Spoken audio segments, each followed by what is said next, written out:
Angel here. We're going to do a reading today for singles.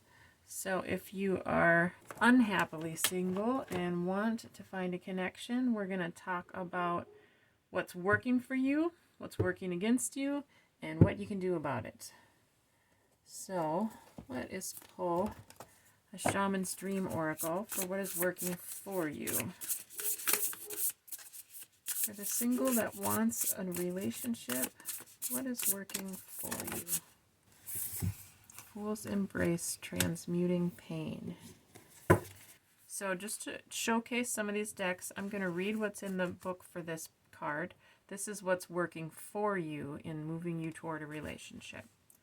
Fool's Embrace. This is about transmuting pain, allowing life to love you, the experience of both and. The pain of life is sometimes unbearable. When we're in it, we think that the pain, the loss, the betrayal will always be woven through our continuity of existence. We're kept hostage by the way we identify with the pain and what we make it mean. If we let it, it becomes etched into us like a tattoo. No matter where on the spectrum of pain you find yourself now, whether it be a mild disappointment or a searing loss, it's time to make peace with it. Befriend it rather than resisting it, running from it, or judging it as bad or unfair or hostile. Can you see the gift that is here? Surrender to the Fool's Embrace. Allowing the truth to envelop you in love and compassion. What if you could learn something amazing from this? What is truly yours will not pass you by. Something better and perfect for you is waiting elsewhere. If you could come to terms with the liberation and freedom inherent in loss, your broken heart might open you up to a greater sense of humanity and compassion. As in the narrative of the tarot, the Fool will be at the beginning of your life's adventure and at the end when you've integrated all the wisdom you've accumulated along the journey. He will never let you down or lie to you. He will, however, teach you to revel in both the beauty and desperation of life. Both and, this and that, will always be true.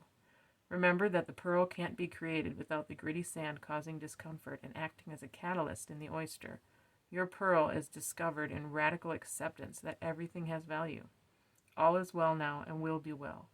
Remember that today as you feel the Fool's Embrace. This is a vice versa tarot.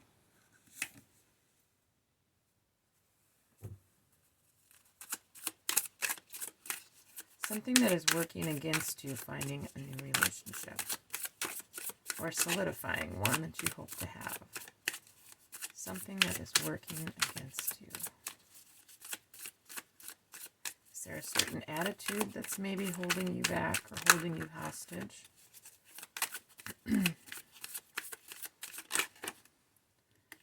Okay, the Devil card. Okay, that's what's working against you. What can we do about this?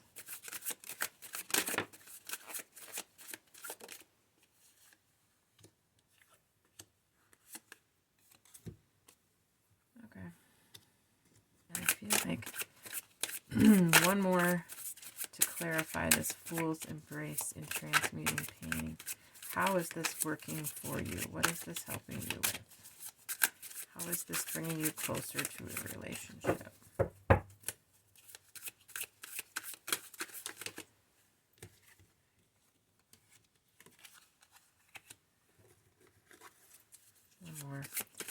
One more about the Devil. What is the struggle we have with the Devil?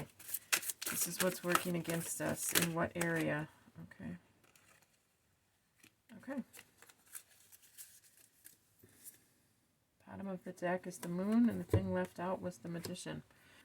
So how I'm going to work this spread out for you is, this is something that's working for you, and this is how it's working for you. This is something that's working against you. This is how it's working against you. These are the things that you can do to remedy that situation, and this is the outcome. This was the energy on the bottom of the deck, the Moon, and the Magician was just kind of left out for some reason, so we'll read it that way. So we start with what's working for you. What's working for you is you are learning to embrace the lessons that life has offered through the pain that you've suffered. That you've been through difficult things and you are learning how to make something of them, how to strengthen yourself in it. And how that's working out, we have the Knight of Wands and the Page of Swords. So the Knight of Wands is really, it's an energy of going forward following an intentional passion, making things work. This is also the player of the deck. You're ready to get out there, and that's working for you. The Page of Swords is somebody who has learned a few things, been through the 1 through 10 process of it all, and now they're taking this one idea, this thought, this intention, this mindset, and they're going to step forward. And they're kind of a novice at it, or they're new at it, but they're bringing something fresh to the table. So when we put these two together, how transmuting pain is helping you is in the tarot. The Fool's card is the beginning of the journey. It's where you're starting out on something new and having the faith to move forward into unknown territory. And this card is saying that in that territory you've had difficulty before, but you have managed to heal through some of that, and you are ready to go forward again.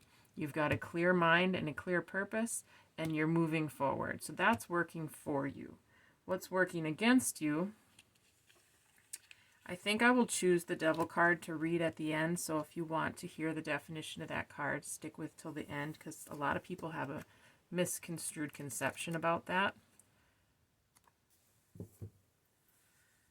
So the Devil card can be Capricorn energy, but it is what's working against you. There are addictions here. There are thought patterns, negative beliefs, controlling patterns, whether you are trying to control situations or whether you are being controlled by situations.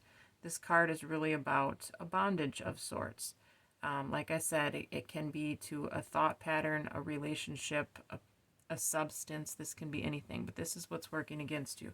And how it's working against you is these two cards are fascinating together, because the Ten of Wands is about, if I were to put these in their full power, in their upright meaning, the Ten of Swords is reaching the end of a journey. This is when the burden is heavy, your head is down, you're carrying this load. You've gotten to the point where you just want to lay the burdens down and walk away. This is a completion of sorts. This is where something that you've really been putting effort into, in a lot of soul work into, there's a lot of passion here, has become drudgery, has become a burden, and you're just ready to lay it down.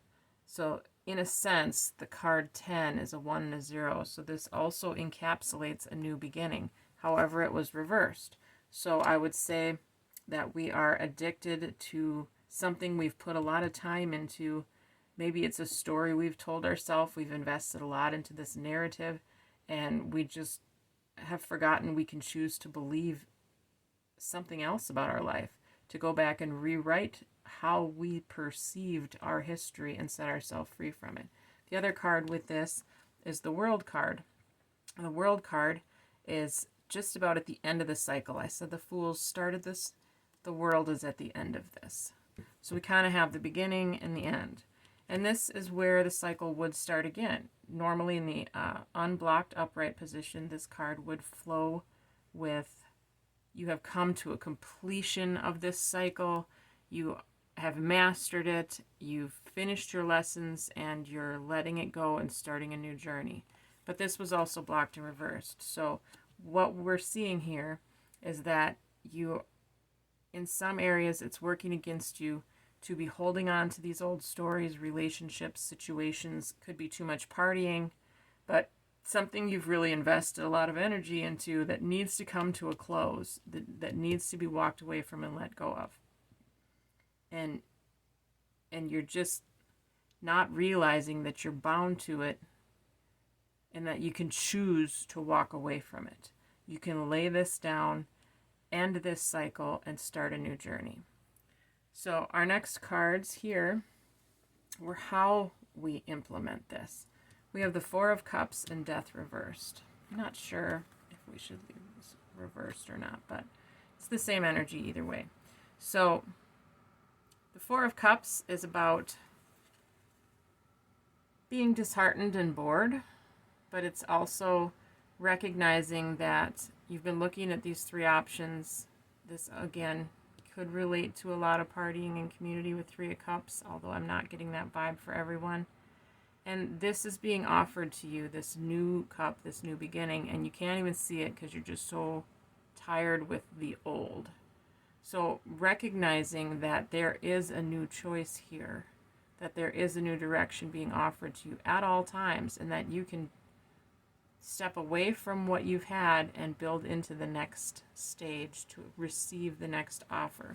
The Death card is not scary. It's a wonderful card about transformation. Think of butterflies. This card is about the rebirth. This is about understanding that if you can let go of the ties that bind you to an old way of living or thinking, you can become completely new. You can take this opportunity, you can take this chance, you can take this next dream, and you can leave the past behind and step into the new. The thing that we have as an outcome is the Two of Cups. And the Two of Cups is a perfect card for people that don't want to be single, because this is obviously about finding someone you really emotionally connect with, someone that you might feel like is meant for you, someone you can really communicate with and understand, and have some love reflected back to you in your life. This is a great outcome card. So in order to get this outcome, it's important that we let the old ways go and embrace just dying to them, taking the lessons we've learned from them. This is already a journey you're on. You're doing well. You're moving forward, but you cannot take the baggage with you.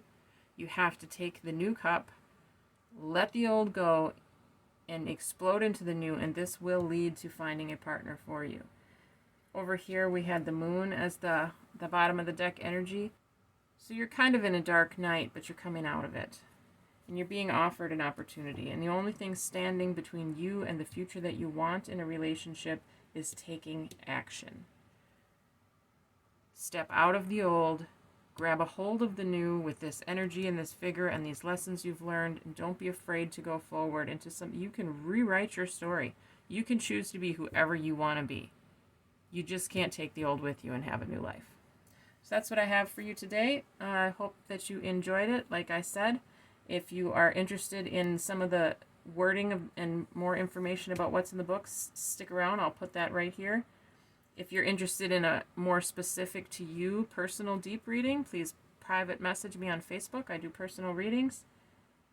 I'd love for you to hit subscribe and be with me for the rest of this month that we're having daily little mini love reads, and most of them are going to have something to do with optimize your life, heal your wounds, and make the most of every opportunity you're given.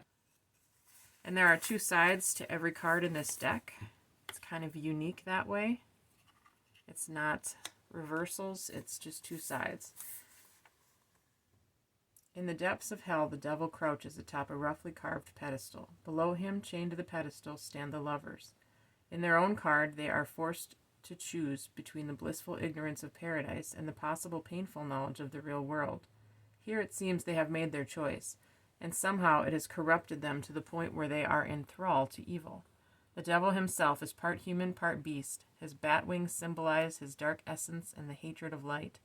His horns and goat legs reveal his bestial nature. He is partly covered with dragon scales, which render him invulnerable to hellfire. When you get this side in a reading, it is time for serious self-examination. Are you the devil in this scene, or are you in bondage?